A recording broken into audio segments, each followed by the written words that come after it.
In the previous video, we solved second-order differential equations of the form ay double prime plus by prime plus cy equals 0. Now this is a second-order differential equation because the highest derivative is a second derivative. This happens to be a linear second-order differential equation. It has constant coefficients. Those are a, b, and c. And this is the homogeneous problem because the right-hand side of the differential equation is 0. Now I'd like to consider the non-homogeneous problem where the right-hand side is equal to a function f of t. Since this is a second-order linear differential equation, I like to rewrite it as Ly equals f of t, where L is the linear operator that's acting on y. So in this case, that linear transformation, L, is a times the second derivative, d squared dt squared, plus b times the first derivative, d dt, plus c.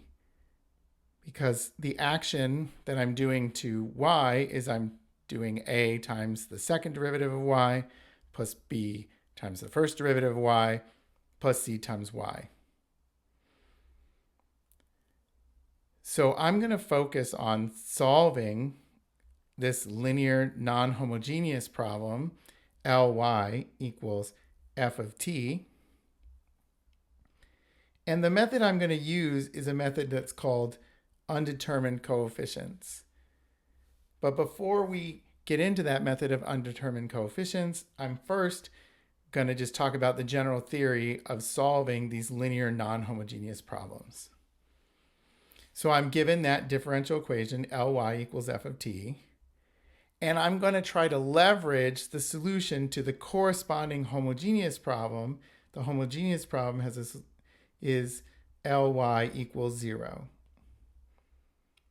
So we know how to solve that problem. So we're going to suppose that we have two linearly independent solutions, y1 and y2, to the homogeneous problem, so that Ly1 is equal to 0 and Ly2 is equal to 0. Now, we can recall that a linear combination of those two solutions, y1 and y2, would solve the homogeneous problem. To solve the non-homogeneous problem, I'm going to need one particular solution to the non-homogeneous problem. So I'm going to need to find a solution. I'll call that solution y sub p, standing for particular solution. And the idea is that it's going to solve L done to yp is equal to f. It's going to solve our non-homogeneous problem. Now, it's not the general solution to the non-homogeneous problem. It's just one particular solution to it.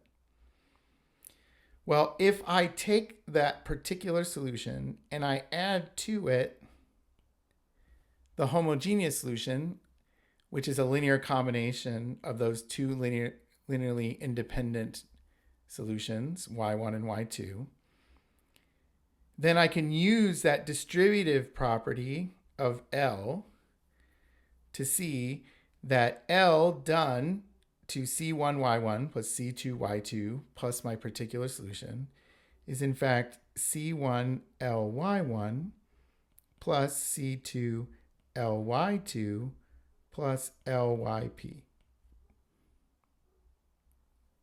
Now, L done to y1 is 0, and L done to y2 is 0, and then L done to yp is in fact f.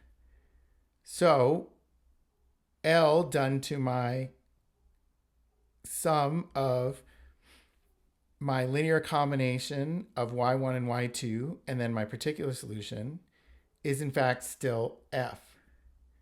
And so the general solution to my non-homogeneous problem is c1y1 plus c2y2 plus a particular solution yp. So here, what we have is the homogeneous solution plus one particular solution. Now, once you have initial conditions, then you could solve for a specific C1 and C2 that correspond to those initial conditions. So let me give you an example of how this works. So we're going to consider the differential equation y double prime plus 4y equals 4t. Now first I'm going to start by writing down the solution of my homogeneous problem. Y double prime plus 4y is 0. The characteristic polynomial that goes along with that particular differential equation is lambda squared plus 4 equal to 0, which tells me that lambda is equal to plus or minus 2i. From there, we know that the solution to this differential equation is y of t equal to c1 cosine of 2t plus c2 sine of 2t.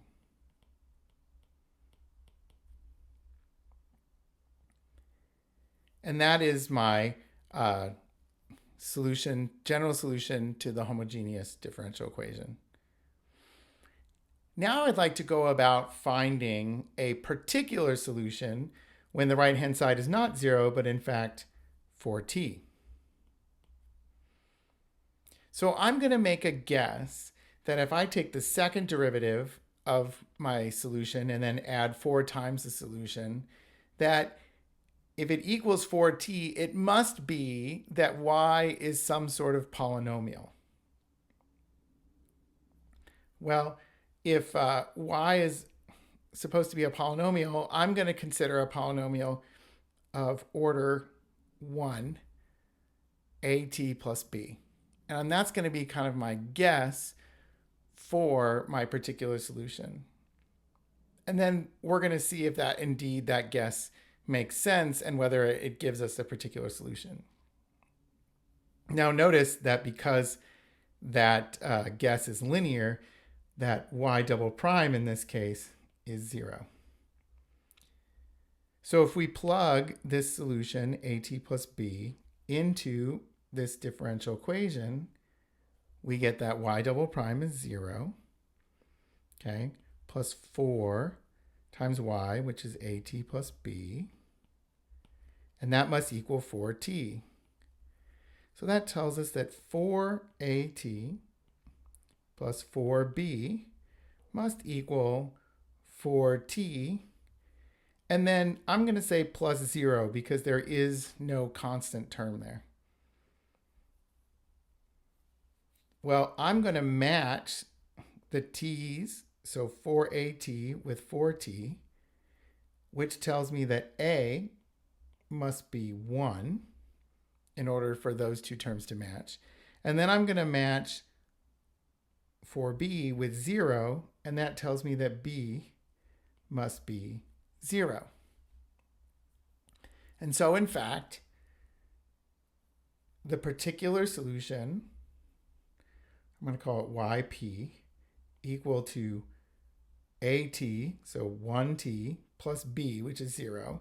This particular solution does indeed solve my non-homogeneous differential equation, y double prime plus 4y equals 4t. All you have to do is substitute this in, and you will see the second derivative is 0, and then 4t must indeed equal 4t. So now I'm going to show that if I add my homogeneous solution to my particular solution, where a is 1 and b is 0, that this will indeed solve y double prime plus 4y equals 4t. So I'm going to compute y double prime. In this case, if I take two derivatives, the two derivatives of cosine is going to be minus 4 c1 cosine of 2t. And then if I take two derivatives of sine, I'm going to get minus 4 c2 sine of 2t. And then the two derivatives of 4t, or sorry, of t in this case, is 0.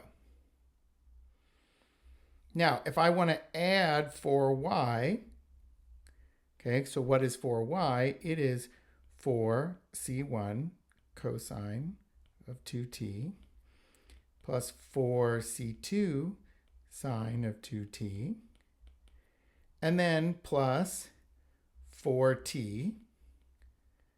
So I've multiplied this y, okay, times 4. If I add all of that up, what do I get? Well, I get that y double prime plus 4y is equal to 0, plus, adding the signs, I get 0, and then 4t. So indeed, that is a general solution to my non-homogeneous differential equation.